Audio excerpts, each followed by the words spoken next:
Greetings. This is Market Wisdom for Traders, Episode 5 by Atuegbe Ehizoge. This series of episodes is about the wisdom,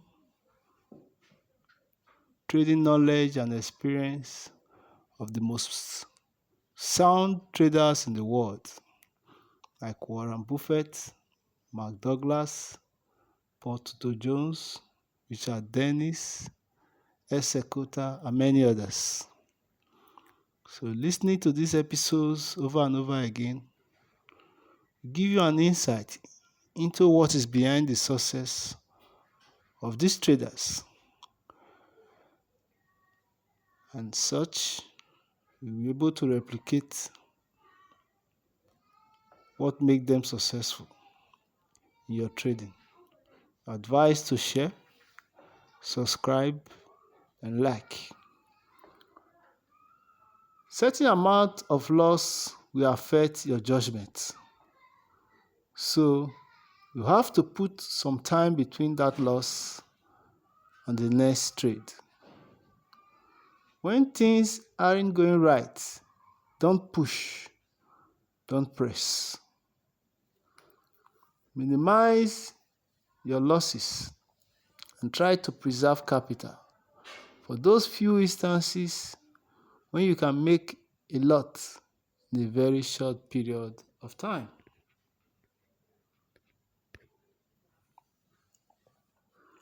What you can't afford to do is to throw away your capital on suboptimal trades. If you do, you'll be too debilitated to trade when the right position comes along.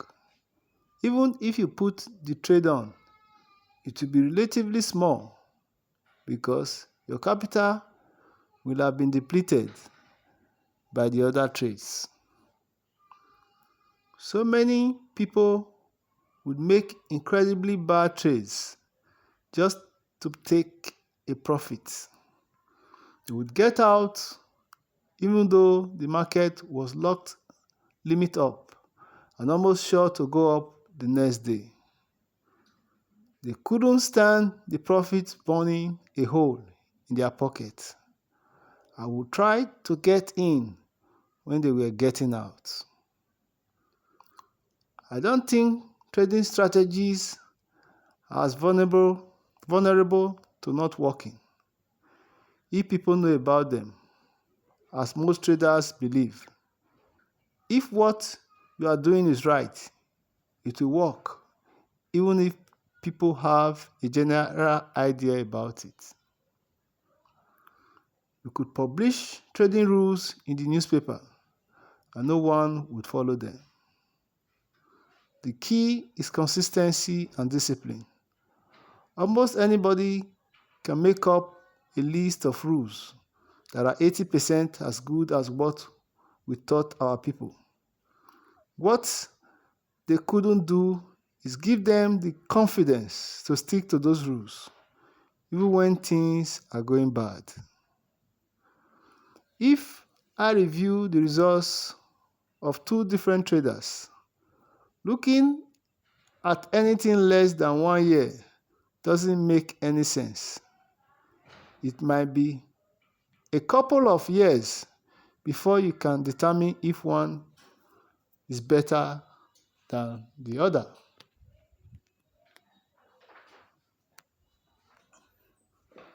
When things go bad, traders shouldn't stick their head in the sand and just hope it gets better.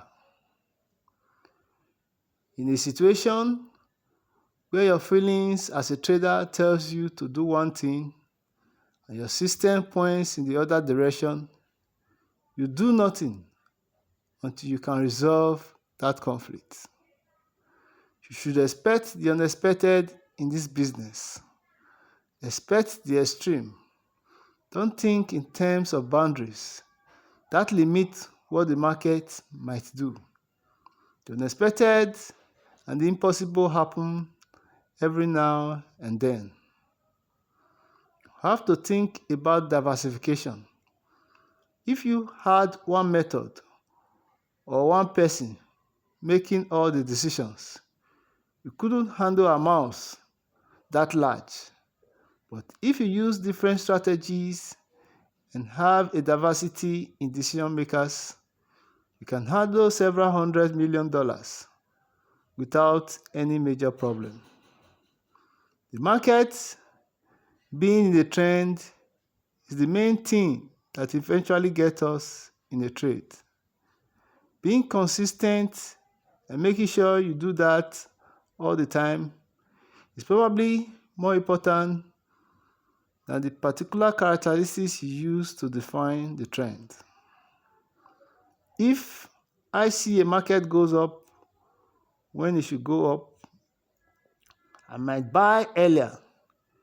If it goes down when it should go up, I wait until the trend is better defined. Demonstrably, commodities are trending, and arguably, stocks are random. There is not enough information per stock to create sufficient trends to move them from their random character. There aren't as many commodities as there are stocks.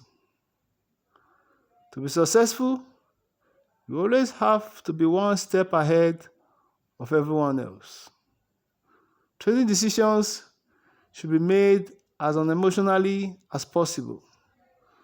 Being emotionally deflated would mean lacking confidence in what I'm doing. Avoid that because I've always felt that it is misleading to focus on short-term results. This brings us to the end of episode 5. Remember to check further for our episodes and stick with us for the next episode next week. Remember to share, like, and subscribe. Thank you.